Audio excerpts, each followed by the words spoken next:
Police একটি কঙ্কাল খুঁজে পেয়েছে। হত্যাকারীর নামও তাদের জানা, কিন্তু কোনো প্রমাণ নেই। খুনি চোখের সামনেই ঘুরে বেড়াচ্ছে, অথচ তাকে ধরার কোনো উপায়ও নেই। সবচেয়ে রহস্যজনক ব্যাপার হলো কঙ্কালটি আসলে কার। এই কেসের জট খুলতে হবে। প্রথমে কঙ্কালের পরিচয়, তারপর হত্যার প্রমাণ। পুরো মুভিটি এই রহস্যের চারপাশেই ঘুরবে, আর প্রতিটি মোড়েই লুকিয়ে আছে টুইস্ট। হ্যালো বন্ধুরা, ওয়েলকাম টু মাই চ্যানেল রহস্যের অন্তরালে। আজ আমরা যে মুভিটি এক্সপ্লেন করতে যাচ্ছি তার নাম হলো রেখাচিত্রম, যা একটি মাস্টারপিস। এই মুভিটি সাসপেন্স এবং থ্রিলের সেরা সংমিশ্রণ। তো চলুন আর দেরি না করে মূল গল্পে ফিরে আসি। মুভি শুরুতে আমরা দেখি একটি ছেলে তার বন্ধুকে বলছিল যে তার বাবা একটি মুভিতে কাজ করেছেন। বন্ধুটি বিশ্বাসই করতে চায় না। এরপর ছেলেটি বলে সে নিজে রাতে দেখেছে তার বাবা ৩ জন মানুষের সঙ্গে মিলে এক মেয়েকে কোথাও নিয়ে যাচ্ছে। তারা সেই মেয়েকে মাটিতে পুঁতে ফেলে। এরপর গল্প বর্তমান সময়ে চলে আসে। এখানে দেখা যায় বিবেক নামের এক ব্যক্তিকে, যে একটি গ্যাম্বলিং অ্যাপে ১৫ লক্ষ টাকা জিতেছে। খবর ছড়িয়ে পড়তে মানুষ তার বিরুদ্ধে অভিযোগ জানাতে শুরু করে, কারণ বিবেক একজন পুলিশ ইন্সপেক্টর, সে কিভাবে জুয়া খেলতে পারে। অভিযোগের পরিপ্রেক্ষিতে তাকে কিছু সময়ের জন্য সাসপেন্ড করা হয়। সাসপেনশনের সময় বিবেক তার গার্লফ্রেন্ডের সঙ্গে সময় কাটায়, যে নিজেও একজন জার্নালিস্ট। কিছুদিন পর বিবেককে অন্য একটি জায়গায় বদলি করা হয়। এবার বিবেক সিদ্ধান্ত নেয় যে সে আর কোনো ভুল কাজ করবে না এবং সততার সঙ্গে নিজের দায়িত্ব পালন করবে। এরপর আমরা দেখি এক ব্যক্তি রাজেন্দ্র তার ড্রাইভারকে নিয়ে জঙ্গলে আসে। গাড়ি থামিয়ে সে একা গিয়ে একটি গাছের নিচে বসে। রাজেন্দ্র প্রচুর টাকার মালিক, কিন্তু তার আপনজন বলতে কেউই নেই। সে ক্যান্সারে আক্রান্ত এবং তার জীবন খুব শিগগিরই শেষ হতে চলেছে। হঠাৎ সে নিজের ফেসবুক অ্যাকাউন্টে লাইভে এসে ৪০ বছর আগের একটি অপরাধ স্বীকার করে। ১৯৮৫ সালে সে অ্যালিস জুয়েলার্সের মালিক ভিনসেন্ট এবং ফ্রান্সিস নামের ২ ব্যক্তির সঙ্গে মিলে এখানে এক মেয়েকে জীবন্ত পুঁতে ফেলেছিল। এই জন্য সে প্রচুর টাকাও পেয়েছিল, কিন্তু তারপর থেকে সে কখনো সুখী হতে পারেনি। আজ সে ভীষণ দুঃখী, তাই সে তার অপরাধ স্বীকার করার পর নিজেকে গুলি করে আত্মহত্যা করে। যেহেতু এটি ফেসবুক লাইভে হয়েছিল, ঘটনাস্থলে মিডিয়া এবং সাধারণ মানুষের ভিড় জমে যায়। এই ঘটনাটি যেখানে ঘটেছিল সেই এলাকার ইন্সপেক্টর তখন ছিলেন বিবেক, তাই সে এই কেস নিয়ে ইনভেস্টিগেশন শুরু করে। বিবেক এবং তার টিম ওই স্থানে খনন শুরু করে এবং সেখান থেকে একটি কঙ্কাল ও একটি পায়ের নুপুর খুঁজে পায়। কঙ্কালটি ফরেনসিক বিশেষজ্ঞদের কাছে পাঠানো হয়, যারা নিশ্চিত করে যে এটি একটি মেয়ের ডেড বডি। এরপর বিবেক তার টিমকে ১৯৮৫ সালের নিখোঁজ মেয়েদের কেস ফাইল খুঁজে বের করতে বলে। তার গার্লফ্রেন্ডও তাকে সেই তদন্তে সাহায্য করে। বিবেক রাজেন্দ্র চিকিৎসকের কাছে গিয়ে পরিবার সম্পর্কে খোঁজ নেয় এবং জানতে পারে যে রাজেন্দ্রর পরিবার বহু বছর আগেই তাকে ছেড়ে চলে গিয়েছিল। এমনকি মৃত্যুর আগে তার ছেলে পর্যন্ত তার কাছে ফিরে আসেনি। এখন বিবেক সেই শহরে থাকা ১৯৮৫ সালের সকল ফ্রান্সিস নামের ব্যক্তিদের খুঁজতে শুরু করে। তবে কেউ কেউ তখন হাসপাতালে ভর্তি ছিল, আবার কেউ রাজেন্দ্রকে চিনতই না। ফলে ওই হত্যাকাণ্ডের সন্দেহভাজন ফ্রান্সিসের বিষয়ে কোনো তথ্য পাওয়া যায় না। এদিকে বিবেকের টিম ১৯৮৫ সালের নিখোঁজ মেয়েদের রিপোর্ট সংগ্রহ করে। এরপর বিবেক তাদের প্রত্যেকটি পরিবারের কাছে গিয়ে অনুসন্ধান চালায় এবং কঙ্কালের সঙ্গে পাওয়া পায়ের সেই নুপুর দেখিয়ে জানতে চায় যে এটি তাদের পরিচিত কিনা, কিন্তু কেউই সেটিকে চিনতে পারে না। অবশেষে একজন অতি বৃদ্ধ লোক সেই পায়ের নুপুরটি চিনতে পারে এবং জানায় যে এটা তারই হারিয়ে যাওয়া মেয়ের। এরপর বিবেক সেই লোকটার স্যাম্পল কালেক্ট করে কঙ্কালের ডিএনএর সাথে ম্যাচ করতে পাঠিয়ে দেয়। বিবেক গিয়ে ব্যাপারটা ইনভেস্টিগেশন অফিসারকে জানায়। অফিসার বিবেককে এবার ভিনসেন্টের গ্রামের বাড়িতে তার ব্যাপারে খোঁজ নিয়ে আসতে বলে। বিবেক ভিনসেন্টের এক কাজিনের সাথে দেখা করে। সেখানে সে জানতে পারে যে ছোটবেলায় ভিনসেন্টের বাবা তাকে ফেলে চলে গিয়েছিল এবং তার পড়াশোনার দায়িত্ব এক বিশপ নিয়েছিলেন। বিবেক যখন ভিনসেন্টকে জিজ্ঞাসাবাদের জন্য ডাকে, তখন বিবেক তাকে জানায় ১৯৮৫ সালে যেখানে সে থাকত সেখানে মেয়েটির ডেড বডি খুব কাছেই পাওয়া গেছে। কিন্তু ভিনসেন্ট বলে এটি নিছক কাকতালীয় ঘটনা। সে রাজেন্দ্রকে চেনার কথাও অস্বীকার করে এবং জানায় যে সে সবসময় ওই বিশপের সঙ্গে ছিল এবং তার মৃত্যুর আগ পর্যন্ত তাকে বাবার মতো দেখাশোনা করেছিল। বিশপের মৃত্যুর পর সে বাইরে গিয়ে নিজে জুয়েলারি ব্যবসা শুরু করে। বিবেকের কাছে কোনো পাক্কা প্রমাণ না থাকায় সে আপাতত ভিনসেন্টকে ছেড়ে দেয়।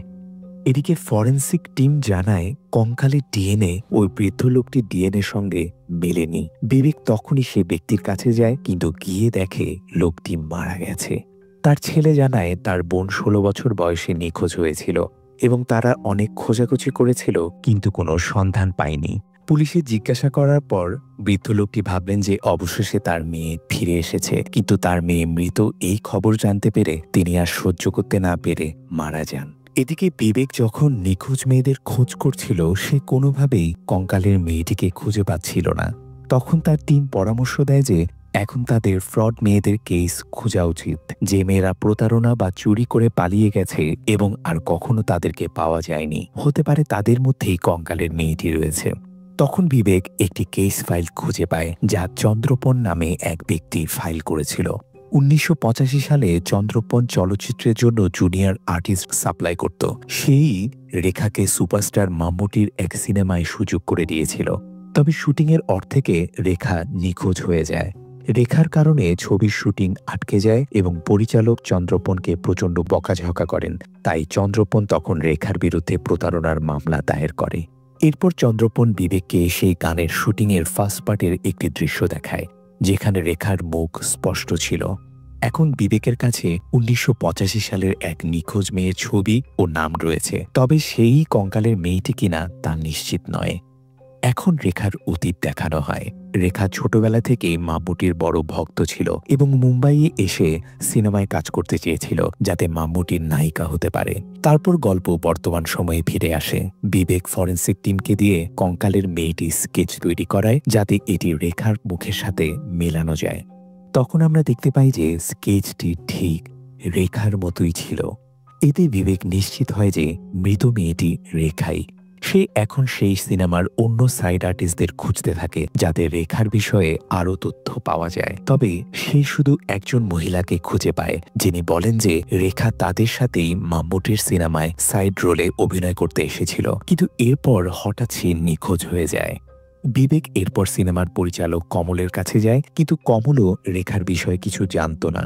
রেখা অর্ধেক গানের শুটিং করেছিল, তারপর রাতের বেলা উধাও হয়ে যায়। এদিকে ভিনসেন্টের উকিল তাকে কঙ্কালের স্কেচটি দেখায়।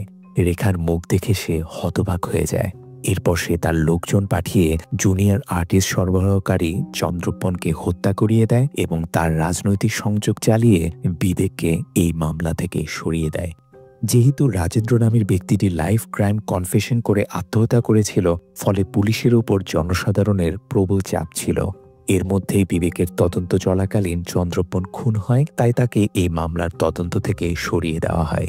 বিবেকের সন্দেহ ছিল যে চন্দ্রপনকে খুন ভিনসেন্টই করেছে, যাতে প্রমাণ নষ্ট করা যায়। আর যখন তাকে কেস থেকে সরিয়ে দেওয়া হয়, তখন সে পুরোপুরি নিশ্চিত হয়ে যায়। এরপর পুরো কেস এবং সমস্ত প্রমাণ এক দুর্নীতিগ্রস্ত সিবিআই টিমের হাতে তুলে দেওয়া হয়, আর বিবেককে ট্রাফিক পুলিশ বিভাগে বদলি করা হয়। কিন্তু বন্ধুরা, সে তদন্ত বন্ধ করেনি।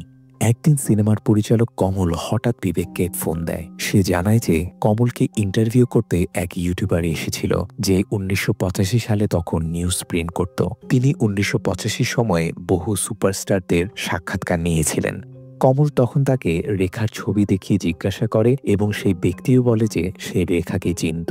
সে জানায় সেই সময়ে সে মাম্মুটির ইন্টারভিউ নিতে সিনেমা সেটে এসেছিল, আর তার ক্যামেরাম্যান হঠাৎ করে মাম্মুটির একটি ছবি তুলে নেয়। পরে সেই ছবিটি একটি ম্যাগাজিনে ছাপানো হয়েছিল। বিবেক সেই ছবিতে দেখে রেখার পাশে এক তরুণী দাঁড়িয়ে আছে, যে নানের পোশাকে ছিল। এরপর সে ওই সিনেমার জুনিয়র আর্টিস্টদের মধ্যে যে মেয়েটি রেখার পাশে ছিল তার সম্পর্কে জানতে চায়। পরে জানা যায় মেয়েটি সত্যিকারেরই একজন নান ছিল, কোনো অভিনেত্রী নয়। বিবেক এখন সেই নানের কাছে গিয়ে তাকে জিজ্ঞাসাবাদ করে। নান জানায় দুপুরে গানটির প্র্যাকটিস চলছিল, তখন তারা সবাই লাঞ্চ করছিল। হঠাৎ তারা জানতে পারে যে মাম্মুটি সেটে চলে এসেছেন। রেখা, যে মাম্মুটির বড় ভক্ত ছিল, দৌড়ে গিয়ে তাকে দেখতে যায়। তবে তাড়াহুড়োতে রেখার পোশাক ছিঁড়ে যায়। সে সেটের দর্জির কাছে গিয়ে পোশাকটি সেলাই করতে বলে, কিন্তু দর্জি কাজের চাপে ব্যস্ত থাকায় তা করতে অস্বীকৃতি জানায়। সেই সময় শুটিংটি চলছিল এক চার্চের কাছে। রেখা সেখানে কিছু শুকনা নানের পোশাক দেখতে পায়। সে ওই নানের কাছে গিয়ে অনুরোধ করে কিছুক্ষণের জন্য পোশাকটি ধার দিতে। নান রাজিও হয়, তবে রেখাকে একটি শর্ত দেয় যে তাকে মাম্মুটির সাথে দেখা করিয়ে দিতে হবে।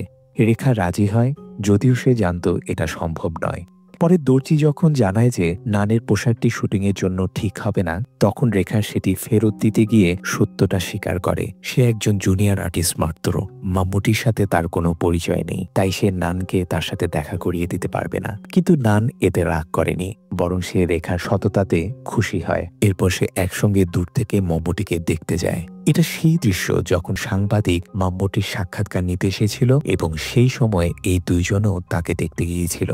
এরপর রাতে যখন শুটিং শুরু হয় তখন হঠাৎই প্রবল বৃষ্টি নামে, ফলে শুটিং বন্ধ করতে হয়। নান রেখাকে তার সাথে গির্জায় থাকার প্রস্তাব দেয় যে রেখা সেদিন রাতে তাদের সাথেই থাকতে পারে। রেখা রাজিও হয়ে যায়। এরপর রাতের খাবারের সময় সব নান মাংস খাচ্ছিল, কিন্তু রেখা ভেজিটেরিয়ান ছিল, তাই সে অন্য খাবার খায়।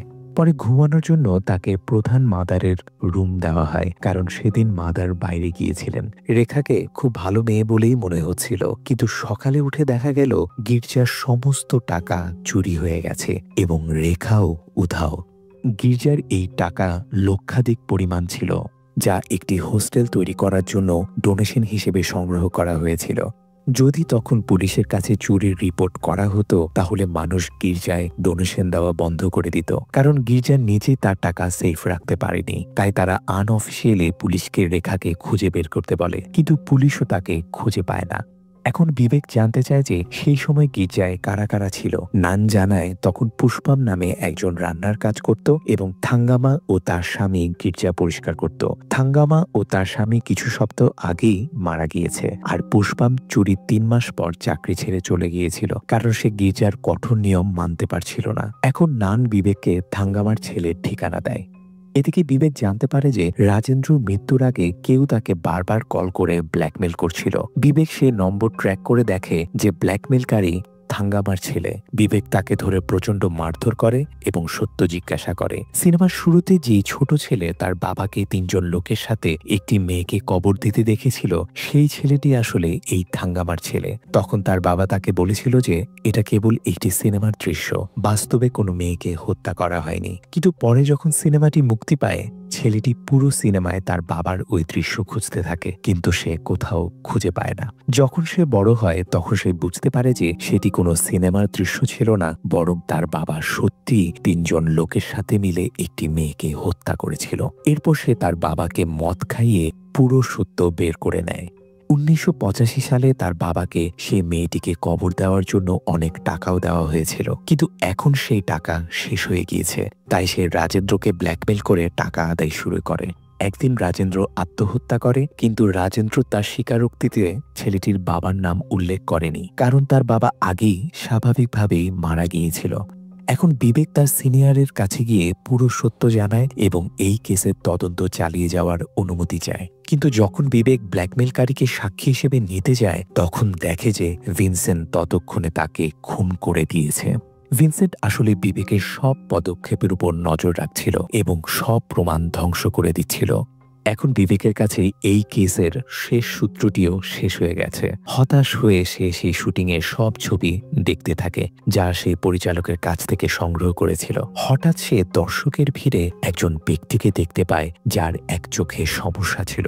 বিবেক যখন মামলার শুরুতে ফ্রান্সিসকে খুঁজছিল, তখন সে ঠিক একই রকম এক চোখের সমস্যাযুক্ত একটি ছেলেকে এক ফ্রান্সিসের বাড়িতে দেখেছিল। তখন বিবেক ধারণা করে যে সেই ছেলেটি নিশ্চয়ই ফ্রান্সিসের ছেলে ছিল। তাই পরের দিনই সে ফ্রান্সিসের বাড়িতে চলে যায়, কিন্তু ফ্রান্সিস তখন হাসপাতালে ভর্তি ছিল। বিবেক তৎক্ষণাৎ ফ্রান্সিসের কাছে গিয়ে সে রাতের খুনের সত্য জানতে চায়। ভিনসেন্ট ইতিমধ্যেই 2টো খুন করেছে, আর যদি ফ্রান্সিস এখন সত্য না বলে তাহলে ভিনসেন্ট তাকেও হত্যা করিয়ে দিবে। এটা শুনে ফ্রান্সিস ভয় পেয়ে যায় এবং পুরো সত্য বলে দেয়। ভিনসেন্ট তখন একজন বিশপের সেবক ছিল এবং পুষ্পম গির্জার রান্নার দায়িত্বে ছিল। ভিনসেন্ট এবং পুষ্পম মাঝে মাঝে গির্জা থেকে চুরি করত এবং একে অপরের গোপনীয়তা রক্ষা করত। তারা দুজন প্রেমের সম্পর্কেও জড়িত ছিল। ভিনসেন্ট তার পড়াশোনা শেষ করার পর ব্যবসা শুরু করতে চেয়েছিল, এই জন্য তার টাকার দরকার ছিল। পুষ্পম তাকে সাহায্য করতে রাজি হয়। পুষ্পম জানত যে মাদার গির্জার টাকা কোথায় রাখতেন। সে সেই সিন্ধুকের ডুপ্লিকেট চাবি বানায় এবং সঠিক সময়ের অপেক্ষা করতে থাকে। সেই রাতে মাদার গির্জার বাইরে ছিল আর নান রেখাকে গির্জায় নিয়ে আসে। তখন পুষ্পম খাবারে ঘুমের ওষুধ মিশিয়ে দেয় যাতে সবাই খাওয়ার পর ঘুমিয়ে পড়ে এবং সে চুরি করতে পারে। কিন্তু রেখা যেহেতু সেদিন মাংস খায়নি তাই সে ঘুমায়নি এবং কাকতালীয়ভাবে সে সেই রাতে মাদারের রুমেই ছিল। তখন পুষ্পম টাকাগুলো চুরি করার জন্য রেখাকে খুন করে। এই কাজে পুষ্পম ও ভিনসেন্টকে সাহায্য করেছিল চার্চের ক্লিনার অর্থাৎ থাঙ্গামার স্বামী। ফ্রান্সিস ও রাজেন্দ্র আগে থেকেই পুষ্পম ও ভিনসেন্টের চুরির কথা জানত। তারা সিন্ধুকের ডুপ্লিকেট চাবির কথাও জেনে গিয়েছিল। তাই সেদিন রাতে তারা পুষ্পম ও ভিনসেন্টকে হাতে নাতে ধরতে গিয়েছিল। কিন্তু গির্জায় গিয়ে তারা রেখার মৃতদেহ দেখে ভয় পেয়ে পালাতে শুরু করে। তখন ভিনসেন্ট তাদের হুমকি দেয় যে যদি তারা তার সাহায্য না করে তাহলে তাদেরকেও এই খুনের দায়ে ফাঁসিয়ে দেবে এবং যদি তারা লাশ লুকিয়ে ফেলে তাহলে তাদেরকেও চুরির টাকার ভাগ দেওয়া হবে। টাকার লোভে পড়ে ফ্রান্সিস ও রাজেন্দ্র রেখার বডি গভীর জঙ্গলে কবর দিয়ে দেয়। কিন্তু রেখা তখনও জীবিত ছিল। এই চুরি ৩-৪ মাস পর ভিনসেন্ট ও পুষ্পম পালিয়ে গিয়ে দূরে কোথাও বিয়ে করে এবং নিজেদের নাম পরিবর্তন করে একটি জুয়েলারি ব্যবসা শুরু করেন। এখন বিবেক সত্য উদ্ঘাটন করে ফেলেছে। এরপর বিবেক পুষ্পমের পুরনো নামের একটি ফুলের তোড়া ভিনসেন্টের কাছে পাঠায়। বর্তমানে পুষ্পম খুব অসুস্থ এবং হাসপাতালে ভর্তি। ফুলের তোড়াতে গেট ওয়েল সুন পুষ্পম এই লেখাটি দেখে ভিনসেন্টের স্ত্রী অস্থির হয়ে যায়। ভিনসেন্ট রেগে মেগে ক্যাবিন থেকে বেরিয়ে আসে এবং দেখে বিবেক দাঁড়িয়ে আছে। আর এর থেকেই বিবেক বুঝে যায় ভিক্কাচান যেমন নাম বদলে ভিনসেন্ট হয়েছে, পুষ্পম তেমনি নাম বদলে অ্যালিস হয়েছে। এরপর অ্যালিস ভিনসেন্টকে বলে তার সত্য প্রকাশ হওয়ার আগে যেন সে বিবেককে হত্যা করে। ভিনসেন্ট বিবেকের গাড়ির দুর্ঘটনা ঘটানোর চেষ্টা করে, তবে সৌভাগ্যক্রমে বিবেক বেঁচে যায়। এরপর সে সমস্ত প্রমাণ তার সিনিয়রকে দেয়, কিন্তু বেশি জরুরি ওই কঙ্কালটার আইডেন্টিটি। ওটা যে রেখারই কঙ্কাল এই ব্যাপারে তাদের কাছে শক্তপোক্ত কোনো প্রমাণ নেই। এদিকে পুষ্পম তার হাসপাতালে অবস্থায় কারাগারে যেতে চায়নি, তাই সে ভিনসেন্টকে অনুরোধ করে তাকে মেরে ফেলার জন্য। তখন পুলিশের আসার আগেই ভিনসেন্ট পুষ্পমকে হত্যা করে এবং নিজে ধরা পড়ে যায়। এখন কেস সমাধান হয়ে গেছে, কিন্তু এখনো পর্যন্ত রেখার পরিবারের সন্ধান পাওয়া যায়নি। তখন বিবেক তার জার্নালিস্ট গার্লফ্রেন্ডের সাহায্যে রেখার ছবি পত্রিকায় ছাপিয়ে দেয়। এই খবর দেখে একজন অভিনেতা জগদীশ রেখাকে চিনতে পারে। সে বিবেককে জানায় যে যখন তার প্রথম সিনেমা মুক্তি পেয়েছিল তখন তার প্রথম ভক্ত ছিল রেখা। রেখা তাকে চিঠি লিখত এবং নিজের অভিনেত্রী হওয়ার স্বপ্নের কথা জানাতো। সেই সময় জগদীশের একজন নতুন ভক্ত হওয়ায় সে রেখার চিঠির উত্তর দিত এবং তাকে পড়াশোনায় মনোযোগ দেওয়ার পরামর্শ দিত। কিন্তু কিছুদিন পর হঠাৎ রেখার চিঠি আসা বন্ধ হয়ে যায়। জগদীশ এরপর বিবেককে রেখার ঠিকানা দেয়। বিবেক সেই ঠিকানায় গিয়ে রেখার বোনকে খুঁজে পায়। ১৯৮৫ সালে রেখা চিঠির মাধ্যমে জগদীশের সঙ্গে কথা বলতো, যা তার বাবা জানতে পেরে খুব রেগে গিয়েছিল এবং রেখাকে প্রচণ্ড শাসন করেছিল। সেই রাতেই রেখা ভয় পেয়ে বাড়ি ছেড়ে চলে যায়। এখন বিবেক রেখার পায়ের নূপুর তার বোনকে দিয়ে দেয় এবং রেখার মৃতদেহ তাদের পারিবারিক জায়গায় কবর দেওয়া হয় এবং এভাবেই সিনেমার সমাপ্তি ঘটে। তো বন্ধুরা, কেমন লাগলো মুভির গল্পটি অবশ্যই কমেন্ট করে জানাবেন এবং ভিডিওটি যদি ভালো লাগে তাহলে অবশ্যই লাইক করুন, শেয়ার করুন এবং আমাদের চ্যানেলটি সাবস্ক্রাইব করে আমাদের পাশেই থাকুন, কারণ আমরাই একমাত্র এই ধরনের ইন্টারেস্টিং ভিডিও নিয়ে আসি। ধন্যবাদ।